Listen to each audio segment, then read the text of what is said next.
is in you, Lord. My hope is in you, Lord. In you, it's in you. My life is in you, Lord. My strength is in you, Lord. My hope is in you, Lord. In you, it's in you. My life is in you, Lord. My strength is in you, Lord. My hope is in you, Lord. In you, it's in you. My life is in you, Lord. My strength is in you, Lord. My hope is in you, Lord. In you, it's in you. I'll praise you with all of my life. I'll praise you with all of my strength. With all of my life. With all of my strength. All of my hope is in you. My life is in you, Lord. My strength is in you, Lord. My hope is in you, Lord. In you, it's in you. My life is in you, Lord. My strength is in you, Lord. My hope is in you, Lord. In you, it's in you. I'll praise you with all of my life. I'll praise you with all of my strength. With all of my life. With all of my strength. All of my hope is in you. My life is in you, Lord. My strength is in you, Lord. My hope is in you, Lord. In you, it's in you. My life is in you, Lord. My strength is in you, Lord. My hope is in you, Lord. In you, it's in you. In you, it's in you. It's in you. దేవుడు మనం కాపాడుతున్నాడా, కాపాడడం లేదా? దేవుడు మనకు ఆరోగ్యం ఇస్తున్నాడా, ఇవ్వడం లేదా? ఆరోగ్యం ఇస్తున్నాడా, ఇవ్వడం లేదా? మనం సంరక్షిస్తున్నాడా, సంరక్షించడం లేదా? మనకు వస్త్రాలు, తిండి, ఆహారం అన్ని సమృద్ధిగా ఇస్తున్నాడా, ఇవ్వడం లేదా? చెప్పండి. మరి అన్ని రీతిలుగా దేవుడు మనం పోషిస్తున్నాడా లేదా? మరి దేవుడు అన్ని రీతిలుగా మనకు సహాయం చేస్తుంటే ఈ కొదువ లేకుండా దేవుడు మనం కాపాడుతూ, సంరక్షిస్తూ, కాపుదలను అనుగ్రహిస్తూ, మన ప్రయాణాల్లో కూడా ఆయన దూత నుంచి కాపాడుతున్నాడా లేదా? మరి ఎన్ని చేస్తున్నాడు ప్రభు? మనం పుట్టించాడు, ఈ లోకంలో మనం ఏర్పరచుకున్నాడు, మనం పరిశుద్ధపరిచాడు, మనకు ఆయన సహవాసం ఇచ్చాడు. మరి ప్రభు కొరకు మనం ఏం చేస్తున్నాం? ప్రభు కొరకు మనం ఏం చేస్తున్నాం? ప్రభు కాపాడుతున్నాడంటే కాపాడుతున్నాడు, సంరక్షిస్తున్నాడంటే ఆరోగ్యం ఇస్తున్నాడంటే ఇస్తున్నాడు, ఉద్యోగాలు ఇచ్చాడంటే ఇచ్చాడు, తినడానికి ఆహారం ఇచ్చాడంటే ఇచ్చాడు, వస్త్రాలు ఇస్తున్నాడంటే సమృద్ధిగా ఇస్తున్నాడు, అన్ని రీతిగా పోషిస్తున్నాడు. మరి ప్రభు మన కొరకు ప్రాణం పెట్టాడు, మన కొరకు మనము ఆయన కొరకు ఏం చేస్తున్నాం? క్వశ్చన్. అంశం పేరు కూడా ప్రభు మన కొరకు ప్రాణం పెట్టాడు, మనము ఆయన కొరకు ఏం చేస్తున్నాం? ప్రభు మన కొరకు ప్రాణం పెట్టాడు, మనము ఆయన కొరకు ఏం చేస్తున్నాం అసలు? అందుకుని దేని వాక్యంలో ప్రభు ఏమంటున్నాడు? మీరు సరంబి వేసిన ఇళ్ళలో నివసించుట ఇది సమయమా? ఎందుకంటే మీరు ఈ మందిరము పాడై ఉండగా అన్నట్టుగా ఆ మాట చదువుదాము. హగ్గై గ్రంథము 1వ అధ్యాయము 4వ వచనం. ఈ మందిరం పాడై ఉండగా మీరు సరంబి వేసిన ఇండ్లలో నివసించుటకు ఇది సమయమా? ఇది సమయమా? అలాగే 2వ వచనం, 3వ వచనం, ఈ 4వ వచనం కూడా మళ్ళా ఈ మాటలు హగ్గై గ్రంథం 1వ అధ్యాయము 2, 3, 4 వచనములు చదువుదాము. సమయం ఇంకా రాలేదు, యెహోవా మందిరము కట్టించుటకు సమయం ఇంకా రాలేదని ఈ జనులు చెప్పుచున్నారే. అందుకు యెహోవాకు ప్రత్యక్షమై ప్రవక్త హగ్గయి ద్వారా సెలవిచ్చినదేమనగా, ఈ మందిరం పాడై ఉండగా మీరు సరంబి వేసిన ఇండ్లలో నివసించడానికి ఇది సమయమా? ఇది సమయమా? సమయం ఇంకా రాలా.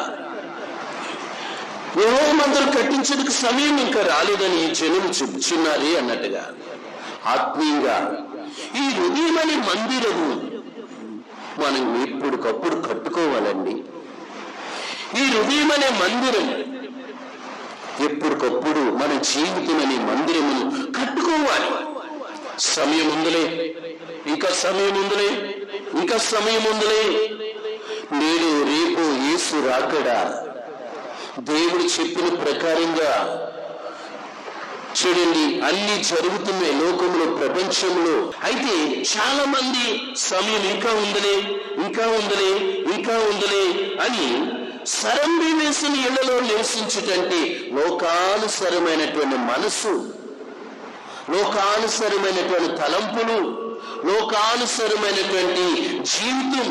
ఎంతో మంది దేవుడు మన కొరకు ప్రాణం పెడితే మనం ఆయన కొరకు ఏం పెడుతున్నాం? మనం ఏం చేస్తున్నాం? తిన్నది తింటున్నాం, ఉంటున్నాం, కట్టుకుంటున్నాం. ప్రభు కొరకు ఏం చేస్తున్నాం? అసలు నా ప్రభు కొరకు దేవుని కృప వలన నా ప్రభు కొరకు నన్ను సృష్టించాడు. సృష్టించిన దేవుడు ఆయన కొరకు నేను ఉపయోగకరంగా ఉంటున్నానని గుండెల మీద చేసి చెప్పగలుగుతామా? గుండెల మీద చేసుకుని చెప్పగలుగుతామా?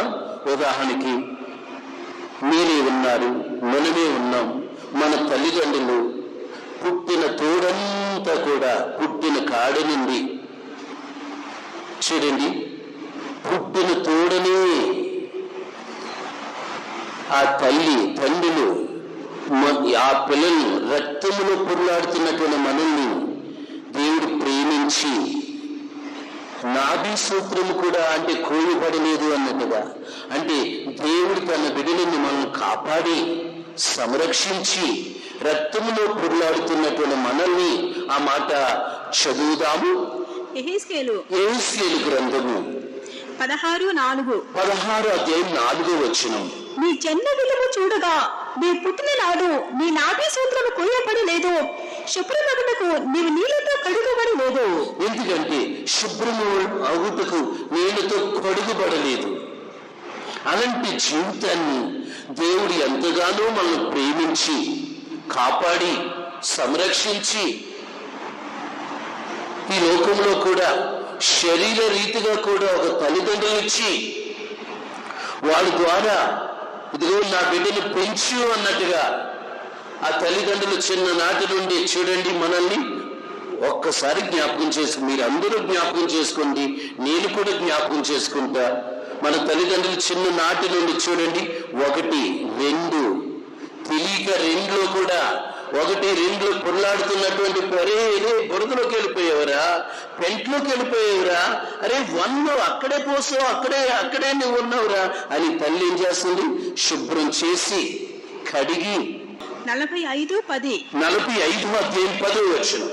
నీవు ఏమి కలుచున్నావని తన తండ్రితో చెప్పువానికి శ్రమ. ఏం కలుచున్నావని తన తల్లితో చెప్పువానికి శ్రమ. నీ గర్భము ధరించినదేమి అని స్త్రీతో చెప్పువానికి శ్రమ. ఎందుకంటే శ్రమ ఎంతో మందికి శ్రమను వెంటాడడానికి కారణం ఏంటంటే బైబిల్ వాక్యం ఏమంటుంది? నీ తల్లిని తండ్రిని సన్మానించు, వారు లేకుండా నువ్వు పుట్టలేరు, మనం పుట్టలేరు. తల్లిదండ్రుల్ని సన్మానించాలని వాక్యం సెలవిస్తుంది. అయితే ఆ మాట కూడా ఆజ్ఞలు ఒక ఆజ్ఞ, 10 ఆజ్ఞలు ఒక ఆజ్ఞ. ఆ మాట చదువుదాము. నిర్గమాకాండము 20 అధ్యాయం 12వ వచనం. నీ దేవుడైన యెహోవా నీకు అనుగ్రహించే దేశములో నీవు దీర్ఘాయుష్మంతులు వగునట్లు నీ తండ్రిని నీ తల్లిని సన్మానింపుము. నీ తండ్రిని తల్లిని సన్మానించమంటే అలాగని దేవుడి కన్నా ఎక్కువ కాదు, దేవుడి కన్నా ఆ తల్లిదండ్రులు ఎక్కువ కాదు. జన్మనిచ్చి గర్భములో రూపింపబడక ముందే నిన్ను ఎరిగి తిని అంటున్నాడు. దేవుడు మనల్ని ఏర్పరచుకున్నాడు. మొట్టమొదటిగా మనం చేయవలసింది దేవుణ్ణి ప్రేమించాలి. రెండవదిగా దేవుడు నియమించినటువంటి సేవకులు కూడా వారి తల్లిదండ్రులు లాంటి వాడు. ప్రభు మన కొరకు ప్రాణం పెట్టాడు, మన కొరకు ఏం చేస్తున్నాం? అసలు మా దేవుడి కొరకు మనం ఏం చేస్తున్నాం? ప్రభు మన కొరకు ప్రాణం పెట్టాడు, మనం ఆయన కొరకు ఏం చేస్తున్నాం? సుఖభోగాలు అనిపిస్తున్నామా? తింటం, ఉండటం, కట్టుకోవటం ఇదే జీవితమా? బయట చూడండి, దేవుడి కొరకు అతసాక్షులుగా మారిపోయే వాళ్ళు ఎంతమంది? దేవుడి కొరకు శ్రమ పడే వాళ్ళు ఎంతమంది? దేవుని కొరకు ఆహారం కూడా లేకుండా అంత కటిక ఉపవాసాలు ఉండేవాళ్ళు ఎంతమంది? దేవుడి కొరకు సమర్పణతో ఉండేవాళ్ళు ఎంతమంది? దేవుడి కొరకు త్యాగం చేసేవాళ్ళు ఎంతమంది? ఉన్నది ఎలాగుంటుంది? ఈ రోజుల్లో చాలా మంది జీవితాలు తిండి ఎక్కువైపోయి ఎలాగుంటున్నారు? ఎక్కువైపోయి కొట్టుకుంటున్నారు. తిండి ఎక్కువైపోయి దేవుడు మర్చే వాళ్ళు ఉంటారండి. తిండి ఎక్కువైపోయి తల్లిదండ్రులు దూషించే వాళ్ళు ఉంటారండి. తిండి ఎక్కువైపోయి తండ్రిని కొట్టేవాళ్ళు ఉంటారండి. తిండి ఎక్కువైపోయి తల్లిని కొట్టేవాళ్ళు ఉంటారండి. తిండి బాగా ఎక్కువైపోయి బలం వచ్చి అనవసరంగా దేవుని దూషించేవాళ్ళు ఎంతమంది ఈ ప్రపంచంలో లేరు? అందుకని ఆ మాట చదువుదాము. సామెతల గ్రంథము 27 అధ్యాయం 7 వచనం. కడుపు నిండిన వాడు తేనె పట్టు నీళ్ళు తృప్తి వేయును. ఎందుకంటే కడుపు నిండిన వాడు. సేవకులే మంచిగా బోధించేవాళ్ళు, హెచ్చరించేవాళ్ళు, సరిచేసేవాళ్ళు లేకపోతే ప్రభు ఏమంటున్నాడు? జనులు కట్టు తప్పెదురు. ఒక దర్శనముగా వాళ్ళకి దేవుడు నీకు ఇచ్చాడు, ఒక గురి, వాళ్ళ ద్వారా నీకు బోధిస్తూ ఉంటాడు. అయితే జనులు కట్టు తప్పెదురు అన్నట్టుగా ఆ మాట కూడా చదువుదాము. సామెతల గ్రంథము 29 అధ్యాయం 18 వచనం. దేవుడు లేని ఎడల జనులు కట్టులేక తిరుగుదురు. దేవోక్తి చెప్పే వాళ్ళు ఉన్నారు. వాళ్ళు మంచి దేవోక్తులు, మంచి మార్గం చెప్పే వాళ్ళు ఉన్నారు. అంతసేపు కనబడి అంతలోని మాయమైపోయి ఆవులు వంటి జీవితాలండి. అందుకని బుధవారం బైబిల్ స్టడీకి వచ్చిన వాళ్ళు చెయ్యొద్దండి. బుధవారం సాయంత్రం అంశం పేరేంటి? భూలోకము ఒక అద్దిల్లు, పరలోకము సొంతిల్లు. భూలోకము ఒక అద్దిల్లు లాంటిది. ఈ అద్దిల్లులో ఎన్ని చేర్చుకున్నా, ఒకవేళ సామానం ఎక్కువ పెట్టుకున్నా సరే ఏముంది అక్కడ? పరలోకం. హృదయంలో ఎన్నో ఆశలు, తలంపులు, ఈ ఊహలు, ధ్యానము ఎప్పుడు చూసిన భూ సంబంధమైన రీతిగా ఉండరాదు. ఎప్పుడు కూడా నా రాజ్యము పరలోక రాజ్యం, నా దేశము పరలోక దేశము. ఆ రాజ్యం కొరకు నేను శ్రమపడాలి, కష్టపడాలి. ప్రభు కొరకు నేను ఏం కష్టపడుతున్నా, ప్రభు కొరకు నేను ఏం జీవిస్తున్నా, ప్రభు కొరకు నేను ఏం త్యాగం చేశాను, ప్రభు కొరకు నేను అసలు ప్రార్థన చేస్తున్నానా, ప్రభు కొరకు వాక్య ధ్యానం ఉంటుందా, ప్రభు కొరకు నేను ఆ దేవునిలో నా జీవితం కొరకు నేను వాక్యాన్ని ధ్యానించుకుంటున్నానా, వాక్యం చదువుతున్నానా, వాక్యాన్ని అనుసరిస్తున్నానా? ఇలా ప్రార్థన ఏదన్నా ఉందా? ఎప్పుడు చూసినా భూ సంబంధమైన విషయాలు, నువ్వెంత సంపాదించావు, నేనెంత సంపాదించాను, నువ్వెంత వెనకేసావు, నేనెంత వెనకేసాను. ఇదే జీవితం అనుకుంటున్నారా? ఇది జీవితం కానే కాదండి. ఈ లోకంలో చాలా మంది ఇది సమయమా అన్నట్టుగా సమయాన్ని అంతా కూడా వృధా చేసేస్తున్నారు. దేవుడిచ్చిన సమయం ఏదైనా సంపాదించుకోవచ్చు. పోగొట్టుకున్న డబ్బు సంపాదించుకోవచ్చు, పోగొట్టుకున్న పొలాలు సంపాదించుకోవచ్చు, కానీ సమయం సంపాదించలేనండి. సమయం కూడా ఒక వరము లాంటిది. గట్టిగా నిలుచుందా? కొందరు సేవకి ప్రయాసపడతారు, ఈ సమయం లేదు, ఇంకా సమయం లేదు. కొందరికి ఆ సమయం అంతా వ్యర్థం చేసేస్తారండి. పోసుకలు, కబుర్ల గురించి, వ్యర్థమైన మాటల గురించి, వ్యర్థమైన పనుల గురించి, ప్రభు కొరకు పరిచయాలన్న వాంఛ, బుద్ధి, ఆసక్తి ఏమీ ఉండదండి. అందుకని ప్రభు ఏమంటున్నాడు? ప్రతి వాడు కూడా తమ సొంత కార్యాలు చూసుకుంటున్నారు, కానీ దేవుడి పనులు చూడడంలా ప్రతి ఒక్కళ్ళు కూడా వాళ్ళ పనులు, వాళ్ళ జీవితం, వాళ్ళ కుటుంబం, వాళ్ళ బ్రతుకు బాగుండాలి, అలాగుండాలి, అలాగుండాలి. ప్రభు కొరకు చేస్తుంది ఏంటి? ప్రభు అక్కడ లెక్క అడుగుతాడు. నీకు ఎన్ని సంవత్సరాల ఆయుష్ ఇచ్చాను, అన్ని సంవత్సరంలో నా కొరకు నువ్వేం చేసావంటే ఏం చెప్పగలుగుతాను? అందుకని ఆ మాట చదువుదాము. ఫిలిప్పీలకు రాస్తున్న పత్రిక 2:21. 2:21. అందరూ తమ సొంత కార్యములనే చూచుకొనుచున్నారు గాని యేసుక్రీస్తు కార్యములను చూడరు. యేసుక్రీస్తు కార్యములను అసలు చూడరు. దేవుడి పనుల గురించి ఆలోచించరు. దేవుడి కార్యాలు చేయాలి. సువార్త చేయడం ఆయన పని. సువార్త చేయడం ఆయన పని, ప్రతి ఒక్కరి బాధ్యత. ఎందుకంటే ఆ రొట్టెను తిని ఆ రక్తం త్రాగువాడు ప్రభు గురించి మరణం వరకు కూడా ప్రచురించుదురు అన్నట్టుగా ఆ మాట చదువుదాము. 1 కొరింథీయులకు రాసిన పత్రిక 11:26. 11:26. మీరు ఈ రొట్టెను తిని ఈ పాత్రలోకి త్రాగునప్పుడల్లా ప్రభు వచ్చే వరకు ఆయన మరణమును ప్రచురించుదురు. ఆయన మరణమును ప్రచురించుదురు. గట్టిగా చెప్పండి. ఆయన మరణమును ప్రచురించాలి. ఆయన మన కొరకు మరణించి తిరిగి లేచాడని చాటి చెప్పాలండి. ఆయన రక్తములో పాలు పంపులు పొందుతున్నాం. మరి ఆయన గురించి ఏమైనా మాట్లాడుతున్నామా? వాళ్ళందరిలో నేను క్రీస్తు అంటే తక్కువగా చూస్తాను. జాగ్రత్తగా ఉండండి. వచ్చే రోజుల్లో భయంకరమైన రోజులు. ఈ రోజులు బట్టి అల్లాడిపోతున్నాం కానీ వచ్చే రోజులు భయంకరమైన రోజులు. ఆ రోజున చాలా ఇంకా భయంకరంగా ఉంటాయి. దేవుని బిడ్డలు చాలా శోధనలు ఇప్పుడు నుండి బాగా ప్రార్థన చేసుకోవాలి. తింటూ ఉంటూ జీవించడం ఇదే లోకం అనుకోవద్దు, ఇదే ప్రపంచం అనుకోవద్దు. ఒక దినం వస్తుంది, అప్పుడు చెట్టుకొక్కరు పుట్టుకొక్కరే అరిచే రోజులు అంటున్నాడు. తల్లి జాడు పిల్లకి లేక, పిల్ల జాడు తల్లికి రాక అరిచే రోజులు అంటండి. అదే ఆ రోజు యేసయ్య ఉగ్రత రోజు. అందుకని ప్రభువా, నేను నీవిచ్చిన సమయాన్ని కాపాడుకుంటూ నీ కొరకు నేను పని చేయాలి ప్రభువా, నీ కొరకు నేను శ్రమపడాలి ప్రభువా, నీ కొరకు నేను కష్టపడాలి ప్రభువా.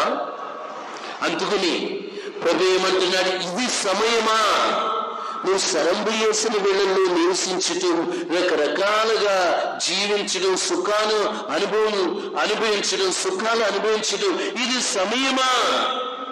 ఈ దినమును దుర్దినములు రాకముందే నువ్వు ప్రభువును వేడుకో అంటున్నాడు. అందుకని దేవుడిచ్చిన సమయములో దేవుడి కొరకు, నా దేవుని కొరకు నేను పని చేయాలని ఒక వాంఛతో ఉండు, ఒక ఆసక్తితో ఉండు. ప్రభువు కొరకు త్యాగం చేయి, ప్రభువు కొరకు శ్రమపడు. శ్రమపడే వాళ్ళే దేవుని రాజ్యంలో ఉంటారండి. శ్రమపడడం, కష్టపడడం, నా ప్రభు కొరకు ఏదో ఒక పని నేను చేయాలి, నా ప్రభు పనిలో ఏదో ఒక పని చేయాలి. నా ప్రభు కొరకు వ్యర్థంగా నా ప్రభు కొరకు ఏమి చేయలేకపోయాను ఎప్పుడో తెలుసుకుని ఉంటే అప్పుడే దేవుడి కొరకు ఇంకా ఈ చివరి టైంలో నా ప్రభు కొరకు ఇంకా నా ప్రభు కొరకు జీవించాలని ఆసక్తి ఉందండి. మొత్తం ప్రభు పనుల కొరకు నిండు వృద్ధాప్యంలో శ్రమ పడుతుందండి.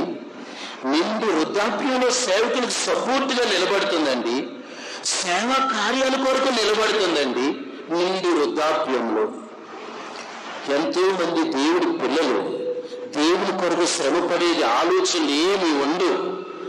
ఏమంటున్నాడు పత్రికలో, దేవుడి కన్నా సుఖానుభావంగా ఎక్కువ, దేవుడి కన్నా సుఖానుభావం అనుభవించేవారు అన్న మాట చదువుదాము. 2 తిమోతికి రాసిన పత్రిక 3:4. దేవుని కంటే సుఖానుభవము ఎక్కువగా ప్రేమించేవారు, దేవుడి కన్నా ఎక్కువగా సుఖపడడం నేర్చేసుకుంటారు. శ్రమపడే దేవుడు. ఒకవేళ దేవుడు మాట్లాడుతున్నా నాకు చెప్పేదేంటి, వాళ్ళని చెప్పండి అని కొంతమంది ఇదో గ్రూప్ ఉంటారు. ఎవరు శ్రమ పడతారో వారికి ప్రతిఫలం పరలోకంలో ఉంటుంది. వాళ్ళు చూసి ఈయన చూసి పులిని చూసి నక్క వాతలు వేసుకున్నట్టుగా వాళ్ళు అలాగున్నారు, వీళ్ళు ఎలుగున్నారు, నేను ఎలా సుఖంగా జీవిస్తా ఏంటి అంటే అక్కడ ఎక్కడ చెల్లుతుంది కానీ అక్కడ చెల్లదండి. ఇక్కడ ఎంత ఇష్టానుసారంగా ఉన్నా ఇక్కడ చెల్లుతుంది, ఇక్కడ చెల్లుతుంది, అక్కడ చెల్లదు. అందుకని మన యొక్క ఆత్మీయ జీవితంలో నా ప్రభు కొరకు ఏమైనా శ్రమ పడుతున్నానా, సుఖానికి ఇష్టపడుతున్నానా? ధనవంతుడు బాగా సుఖమలిగాడు, నా ప్రాణమా తిను త్రాగు సుఖించు. బాగా సుఖం అనిపించేవారు దేవునికి ప్రార్థన చేయలేరండి. సుఖాన్ని అనిపించేవాళ్ళు వాళ్ళు కష్టపడడానికి ఇష్టం ఉండదండి. సుఖాన్ని అనిపించేవాళ్ళు దైవ చిత్త ప్రకారంగా ముందుకు వెళ్ళలేరండి. శ్రమ పడాలి, ప్రభు కొరకు శ్రమ పడాలి. నువ్వు నేర్చుకుంటున్నావు, నువ్వు వింటున్నావు, నువ్వు ఆశీర్వాదాలు పొందుతున్నావు, నీవు దీవెనలు పొందుతున్నావు. ప్రభు కొరకు ఏం చేస్తున్నావు? ప్రభు కొరకు ఏమైనా పని చేస్తున్నావా? ప్రభు కొరకు ఏమైనా త్యాగం చేస్తున్నావా? ప్రభు కొరకు ఏమైనా శ్రమ పడుతున్నావా? ఇది ఏమీ లేకుండా నా ప్రాణమా తిను త్రాగు సుఖించు అంటే దేవుడు ఆ ధనవంతుని నరకంలో పాడేశాడు, నరకంలో పడేశాడు. సుఖము దేవుని కన్నా సుఖానుభావం ఎక్కువగా ప్రేమించేవాడు సుఖానికి బానిసలుగా మారిపోతున్నారు. ఎంతమంది దేవుడి కొరకు శ్రమ పడుతున్నారు? దేవుడి కొరకు ఏమైనా శ్రమ పడుతున్నామా? నా దేవుని కొరకు నేను శ్రమ పడుతున్నానని చెప్పగలవా?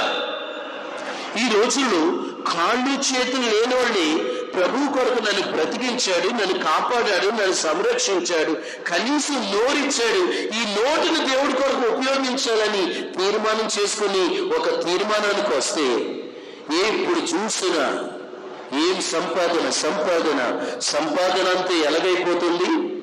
ఇర్మియాలో అంటాడు, జనములు వృధాగా ప్రయాసపడుతున్నారు, అగ్ని పాలవడానికే ప్రయాసపడుతున్నారు, అగ్ని పాలవడానికే ప్రయాసపడుతున్నారండి. అందుకని ఆ మాట చదువుదాము. 51:58 51 అధ్యాయం 58 వచ్చింది. జనములు వృధాగా ప్రయాసపడుచున్నారు, అగ్నిలో మంటగా ప్రయాసపడుచున్నారు. అగ్నిలో పాలవటానికి చూడండి. ఒకప్పుడు అమెరికాలో ఉన్న ఒక రాష్ట్రం అంత సినీ ఫీల్డ్ ఏనంటే అంతా సినీకి సంబంధించిన స్టూడియోస్ అంటే మొత్తం అంతా కూడా తగలబడలేదా? ఎంతో ఖరీదైన ఏరియా అంట. ఆ ఏరియా అంతా కూడా చాలా ఖరీదైనటువంటి ఆ ఏరియాలో మొత్తం అంతా తగలబడలేదా? ఈ రోజుల్లో ఎవరిని చూసి దురుసుతనంగా ఉంటున్నావు? దేనిని చూసి దురుసుతనంగా ఉంటున్నావు? ఎవరిని బట్టి దురుసుతనంగా ప్రవర్తిస్తున్నావు? కొంతసేపు కనబడి అంతలోని మాయమైపోయి ఆవిరి వంటి జీవితాలండి జీవితాలు. నా ప్రభు రక్షిస్తున్నాడు, నా ప్రభు కాపాడుతున్నాడు, నా ప్రభు నన్ను భద్రపరుస్తున్నాడు, నా దేవుడి కొరకు ఏం చేయగలుగుతా? నేటి దినాల్లో మానవుడు దురాశలు ఆశలు సంపాదన సంపాదన సంపాదన సంపాదనలో పడిపోయి రకరకాల సంపాదనలో పడిపోయి వ్యర్థమైన సంపాదనలో పడిపోయి దేవుడి కొరకు బ్రతికేది ఏమీ లేదు, దేవుడి కొరకు జీవించేది ఏమీ లేదు. బాప్తిసం తీసుకుంటున్నారు, మాది మనసు పొందుతున్నారు, దేవుడు కృప ఇస్తున్నాడు, ఇచ్చిన ఆయుష్ను బట్టి దేవుడి కొరకు ఏమైనా ఉపయోగిస్తున్నామా? ఇదిగో ఇవన్నీ నీవిచ్చిన వాటిలో నీకు ఇస్తున్నానయ్యా, నాదేముందయ్యా, నేను ఏ పాటలో ఉన్నాయో, నా జీవితం ఏ పాటదయ్యా అన్నట్టుగా కీర్తనకాడు అంచున్న మాటలు చదువుదాము. మొదటి దినవృత్తాంతములు గ్రంథము 29 అధ్యాయం 14 వచనం. ఈ ప్రకారము మనోపూర్వకంగా ఇచ్చే సామర్థ్యం మాకుంటుకు నేనెంత మాత్రపు వాడును, నా చెల్లి అంత మాత్రపు వారు సమస్తమును నీ వందనే కలిగిను కదా, నీ స్వస్థ సంపాద్యంలో కొంత నీకిచ్చి ఉన్నాను. ఎందుకంటే దేవా ఇవన్నీ నీవిచ్చినవేనయ్యా, మాకున్నవన్నీ నీవిచ్చినవేనయ్యా.